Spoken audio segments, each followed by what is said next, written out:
গীতার বাণী। লেখক শ্রী অনিল বরণ রায়। এই জন্যই সংসারে দেখা যায় একই সময়ে কেহ বা মুক্ত, কেহ বা বদ্ধ। এই যে পুরুষের দ্বিধা ভাব, একই সময়ে দুই অবস্থা, ইহা হইতে পূর্ব সমস্যার সমাধানের কতকটা পথ হইল বটে, কিন্তু এক কি করিয়া বহু হইল তাহা এখনো বুঝা গেল না। আমরা দেখিলাম পুরুষের দুই অবস্থা, প্রকৃতি অধিষ্ঠিত অবস্থা এবং মুক্ত অবস্থা।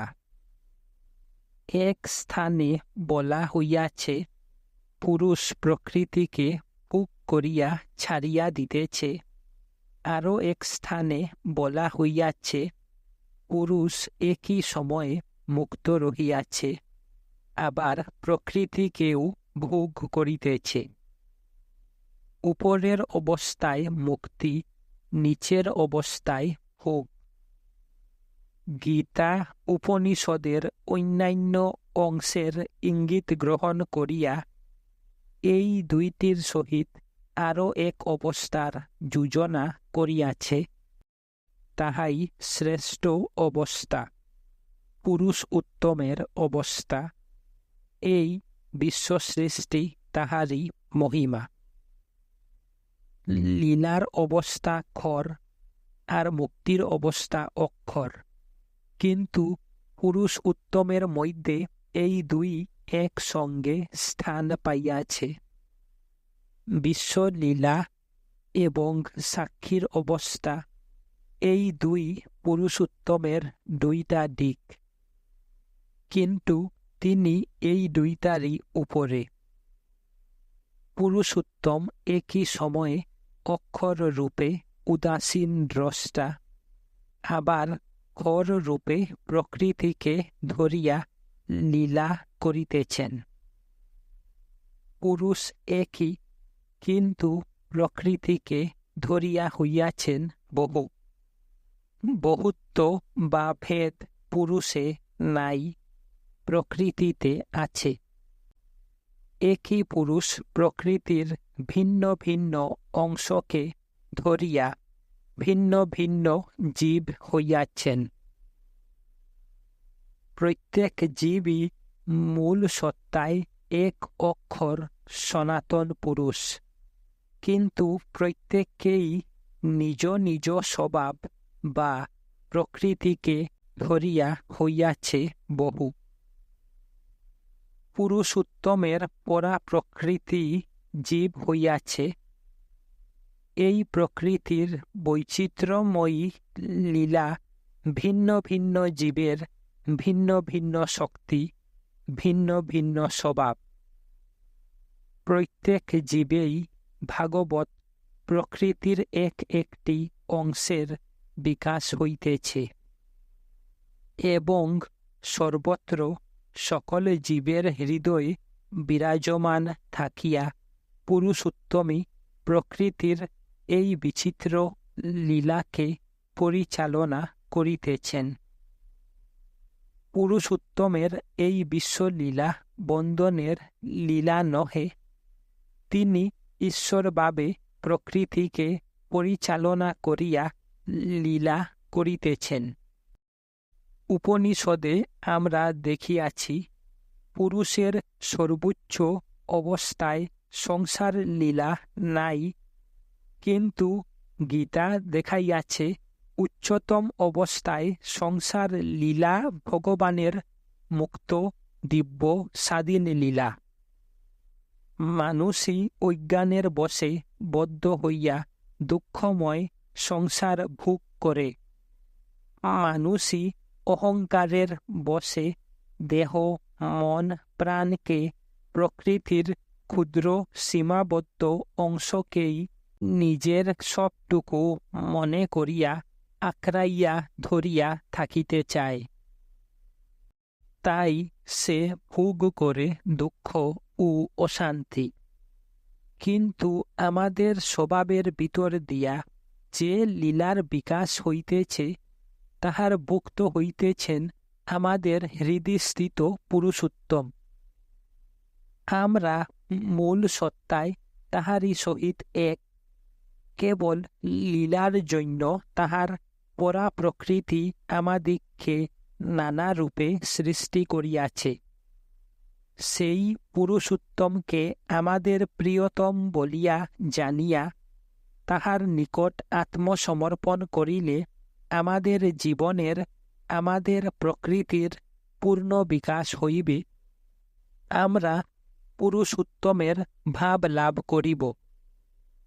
আমাদের ভিতরে থাকিবে অক্ষর পুরুষের অচল শান্তি, অনন্ত ঐক্য, অবিকল্প সাম্য, এবং বাহিরে আমাদের প্রকৃতির ভিতর দিয়া ফুটিয়া উঠিবে দিব্য স্বাধীন মুক্ত জীবন লীলা, দিব্য জ্ঞান, দিব্য শক্তি, দিব্য আনন্দের লীলা।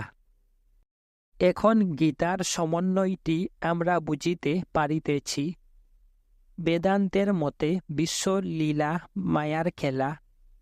এই মায়াকে অতিক্রম করিয়া পরব্রহ্মের স্বরূপ লাভ করিতে হইবে। সেখানে মায়া নাই, সংসার নাই।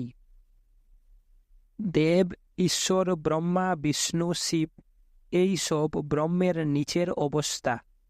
সর্বোচ্চ অবস্থায় ব্রহ্ম নির্গুণ। সাংখ্য বলিয়াছে প্রকৃতি পুরুষকে অজ্ঞান করিয়া সংসারের খেলা উৎপন্ন করে। গীতা বলিয়াছে এই মায়া বা অজ্ঞান নিচের ত্রিগুণময়ী প্রকৃতির খেলা। ইহার স্বরূপ বাসনা ও অহংকার। বাসনা ও অহংকারের বশে মানুষ নিজ নিজ জীবনের পূর্ণ বিকাশ করিতে পারে না। কিন্তু মায়াকে অতিক্রম করিতে হইবে, অহংকার ও বাসনার নির্বাণ করিতে হইবে। তাহা হইলেই পরা প্রকৃতির খেলা ফুটিয়া উঠিবে। তাহাই দিব্য জীবন। গীতার মতে নির্গুণ ব্রহ্ম মুক্ত পুরুষই শ্রেষ্ঠ সত্তা নহে। লীলাময় পুরুষোত্তমই পরব্রহ্ম, এবং সাধনার দ্বারা সেই পুরুষোত্তমের সহিত যুক্ত হওয়া, তাহার সাধর্ম লাভ করা, তাহার সাহচর্য দিব্য জীবন লীলা বিকাশ করা, ইহাই শ্রেষ্ঠ গতি। এত এব আমরা দেখিতেছি বেদ, উপনিষদ, দর্শনাদিতে প্রচলিত যে শিক্ষা, তাহা অতিক্রম করিতে গীতা কুণ্ঠিত হয় নাই। বাস্তবিক এই প্রথা অবলম্বন না করিলে গীতা তৎকাল প্রচলিত বিভিন্ন মতবাদের মধ্যে এরূপ সমন্বয় ও সামঞ্জস্য সাধন করিতে পারিত না। তবে গীতা যে পুরুষোত্তম তত্ত্বের বিকাশ করিয়াছে, তাহা অন্য কোথাও এইভাবে পরিস্ফুট না হইলেও উপনিষদে এখানে সেখানে আমরা ইহার ইঙ্গিত দেখিতে পাই। উপনিষদে নানা স্থানে বলা হইয়াছে পরব্রহ্মের মধ্যে সগুণ ও নির্গুণ ভাব একই সঙ্গে রহিয়াছে। নির্গুণগুণী। মুণ্ডক উপনিষদে আছে পুরুষ আক্ষারত পরৎপর। যদিও অক্ষরী পর অর্থাৎ শ্রেষ্ঠা, ইহা অপেক্ষাও এক শ্রেষ্ঠ পুরুষ আছে। গীতা উপনিষদ হইতে এই যে পুরুষোত্তম তত্ত্ব উদ্ধার করিয়াছে, ইহার পূর্ণ প্রভাব ভারতের পরবর্তী ধর্মজীবনে দেখিতে পাওয়া যায়।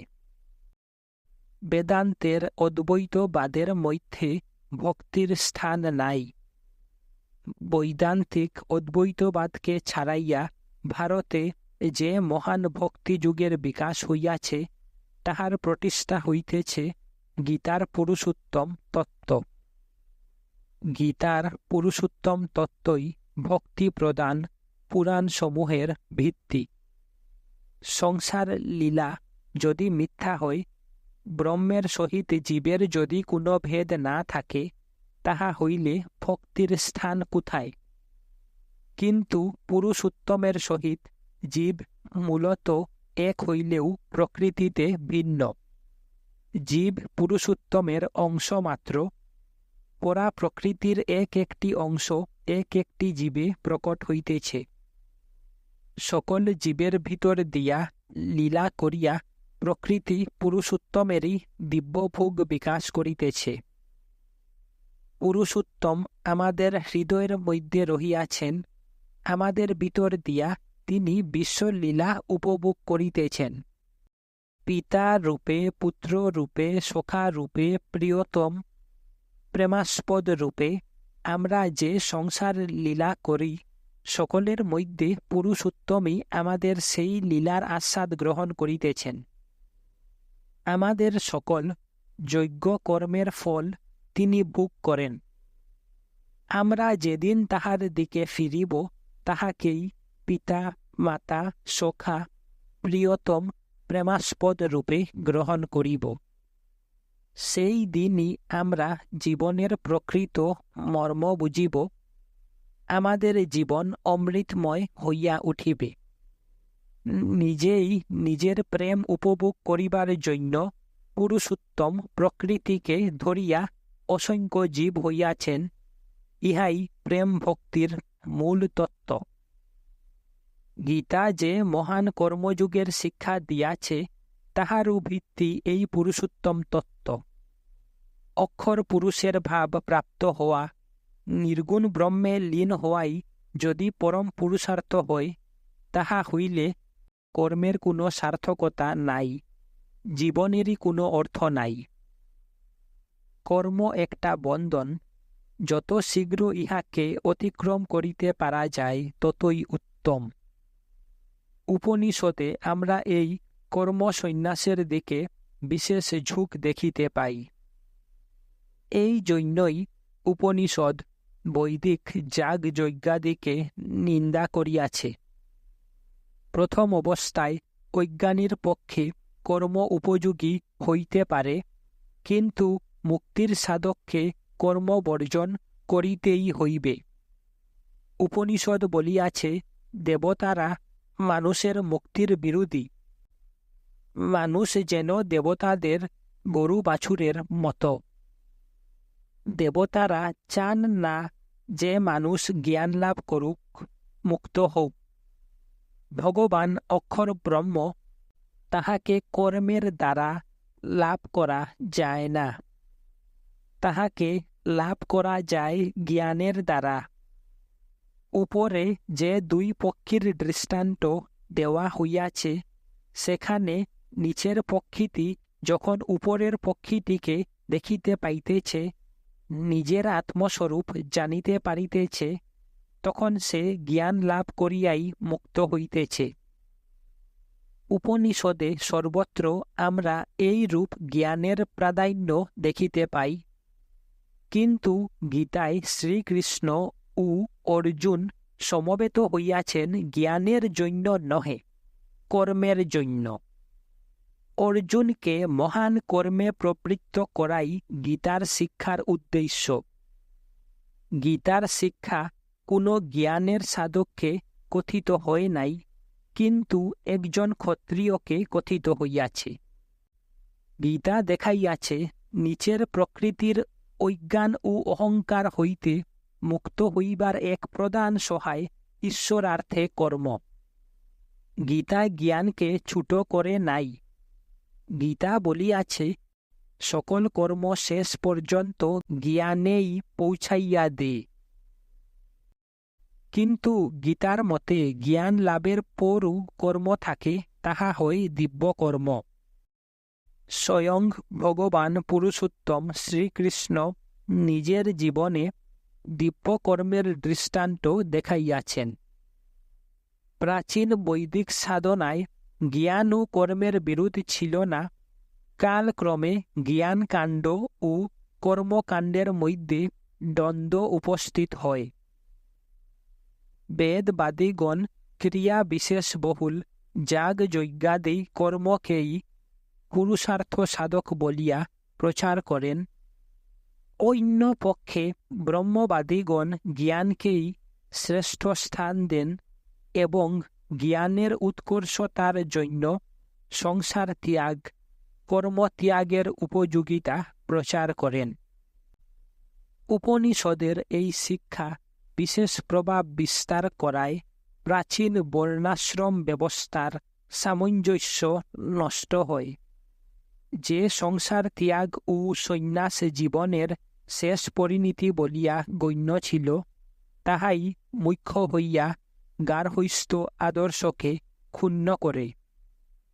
প্রাচীন ব্যবস্থা ছিল ব্রহ্মচারী, গৃহস্থ, বানপ্রস্থ এবং শেষে সন্ন্যাসী, কিন্তু সংসার ছাড়িয়া সন্ন্যাস গ্রহণই মনুষ্য মাত্রের পরম সাধ্য বলিয়া স্বীকৃত হওয়ায় যত শীঘ্র সম্ভব সন্ন্যাস গ্রহণই বাঞ্ছনীয় ও প্রশংসনীয় হইয়া ওঠে।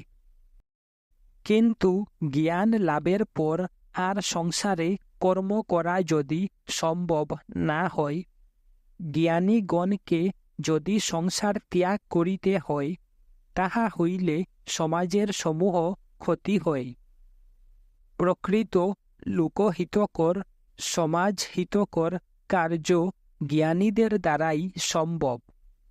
তাহারা কর্ম পরিত্যাগ করিলে চাতুর্বর্ণ ব্যবস্থা যাহার হিতের জন্য করা হইয়াছে, সেই সমাজেরই অত্যন্ত ক্ষতি হয়। এই জন্যই বোধ হয় মনু সন্ন্যাস আশ্রমের সীমা বৃদ্ধকালে নির্দেশ করিয়াছিলেন। শরীরে বলি পড়িতে আরম্ভ হইলে ও পৌত্র মুখ দেখিতে পাইলে গৃহস্থ বানপ্রস্থ হইয়া সন্ন্যাস গ্রহণ করিবে। কিন্তু এই সমাধান মোটেই সন্তোষজনক নহে। যদি শেষ পর্যন্ত সংসার ত্যাগ ও সন্ন্যাস অবলম্বন না করিলে শ্রেষ্ঠ গতি ও পরম সিদ্ধি লাভ করিতে না পারা যায়, তাহা হইলে শরীর মনের সমস্ত শক্তি বার্ধক্যের বশে ক্ষীণ হইয়া আসা পর্যন্ত কি তাহার জন্য অপেক্ষা করা সঙ্গত? বস্তুত মনুর এই ব্যবস্থা ব্যবহারে বজায় থাকে নাই। এ বিষয়ে স্মৃতি অপেক্ষা গীতার সমাধানই শ্রেষ্ঠ সমাধান। গীতা বলিয়াছে, পরম সিদ্ধি লাভের জন্য কখনই সন্ন্যাসাশ্রমে যাইবার আবশ্যকতা হয় না। সংসারে থাকিয়া কর্ম করিতে করিতেই মানুষ পরম সিদ্ধি লাভ করিতে পারে। গীতার এই মত নতুন নহে। প্রাচীনকালে এই কর্মযুগের সাধনা প্রচলিত ছিল, তাহাই জনকাদির দৃষ্টান্তে পরিস্ফুট হইয়াছে। কালক্রমে সেই মহান যুগ নষ্ট হইয়া যায়। শ্রীকৃষ্ণ পুনরায় অর্জুনের নিকট তাহা ব্যাখ্যা করিতেছেন।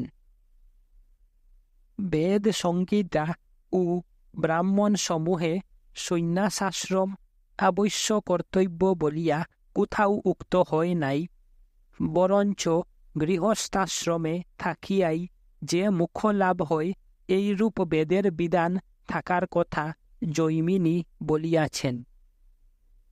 মোক্ষ লাভের জন্য জ্ঞান লাভ করিয়া সংসার ও কর্ম পরিত্যাগ করিতে হইবে, এই মত উপনিষদের যুগেই প্রথম প্রচারিত হয়। গীতা বর্ণাশ্রম ধর্মের মূল সত্যটি গ্রহণ করিলেও তাহার বাহ্যিক রূপকে চিরন্তন বলিয়া স্বীকার করে নাই। ব্রহ্মচারী, গৃহস্থ, বানপ্রস্থ ও শেষে সন্ন্যাসী এইরূপ আশ্রমের পর পর পেঠার এই যে সুপান, ইহাকেই স্মার্ত অর্থাৎ স্মৃতিকারগণের প্রতিপাদিত মার্গ বলা হয়। কিন্তু গীতা স্মার্ত মার্গের গ্রন্থ নহে। বাহ্যিক ও সামাজিক আচার অনুষ্ঠানের পশ্চাতে যে সনাতন অধ্যাত্ম সত্য রহিয়াছে, গীতা তাহারই সন্ধান দিয়াছে। চারি আশ্রম বিভাগের মূল তাৎপর্য ছিল এই যে অধ্যাত্ম জীবন লাভই মানব জীবনের পরম কাম্য। কিন্তু একেবারেই মানুষ সেই পরম সিদ্ধি লাভ করিতে পারে না। তাই শিক্ষা ও সাংসারিক কর্ম ও ভোগের ভিতর দিয়া দেহ প্রাণ মনকে ক্রমশ অধ্যাত্ম জীবনের জন্য প্রস্তুত করিতে হইবে। কিন্তু প্রথম হইতেই অধ্যাত্ম জীবনকে পরম লক্ষ্য বলিয়া জানিতে হইবে এবং সমস্ত জীবনকে সেই লক্ষ্য অনুযায়ী নিয়ন্ত্রিত করিতে হইবে। চারি আশ্রম বিভাগ কেবল এই নীতিটিকেই কার্যে পরিণত করিবার একটি তৎকাল উপযোগী ব্যবস্থা ছিল, কিন্তু আমরা পূর্বেই বলিয়াছি ক্রমশ এই ব্যবস্থা বিশৃঙ্খল হয় এবং মানুষ সন্ন্যাসের মোহে সাংসারিক জীবনকে অবহেলা করিতে আরম্ভ করে। তাই গীতা নিষ্কাম কর্ম যথার্থ কর্মের ভিতর দিয়া বর্ণাশ্রম ধর্মের মূল সত্যটি প্রচার করিয়াছিল। ভারতের পরম দুর্ভাগ্য শঙ্করাদি সন্ন্যাসীগণের আগ্রহে এবং স্মার্ত পণ্ডিতগণের গতানুগতিকতায় গীতার এই প্রাণময় শিক্ষা আজ পর্যন্ত ভারতবাসী ঠিক মতো গ্রহণ করিতে পারে নাই।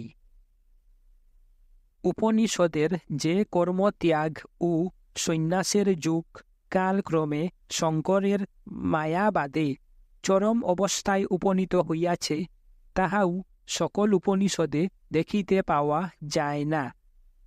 উপনিষদগুলিকে তাহাদের কাল অনুযায়ী দুই ভাগ করিলে দেখা যায় যে আগেকার উপনিষদগুলিতে বৈদিক যুগের কর্মশিক্ষার প্রভাব বর্তমান রহিয়াছে। শেষের উপনিষদগুলি ক্রমশ জ্ঞানের দিকে সন্ন্যাসের দিকে ঝুঁকিয়াছে।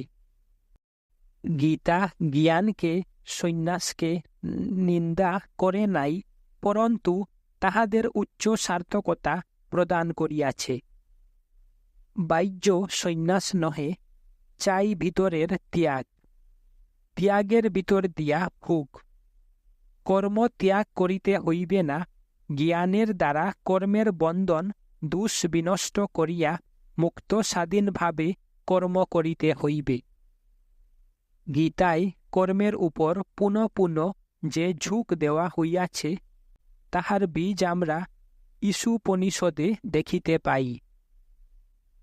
বিশ্বজগতে যাহা কিছু আছে, এই সবই ভগবানের বাসের জন্য। ত্যাগের দ্বারা ভোগ করো, কাহারু ধনে লোভ করিও না। এই সংসারে কর্ম করিয়াই 100 বৎসর বাঁচিতে চাহিবে। তোমার পক্ষে ইহাই সত্য, অন্য কিছু নহে। কর্ম মানুষকে বদ্ধ করে না।